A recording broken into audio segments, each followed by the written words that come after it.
Pakita mo si Blake, wala rin hawak. Wow!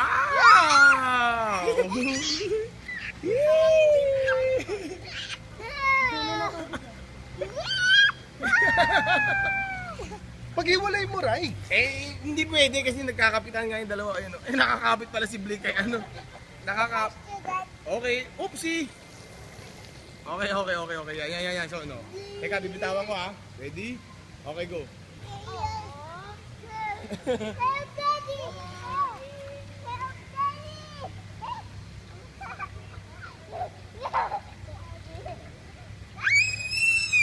Oh.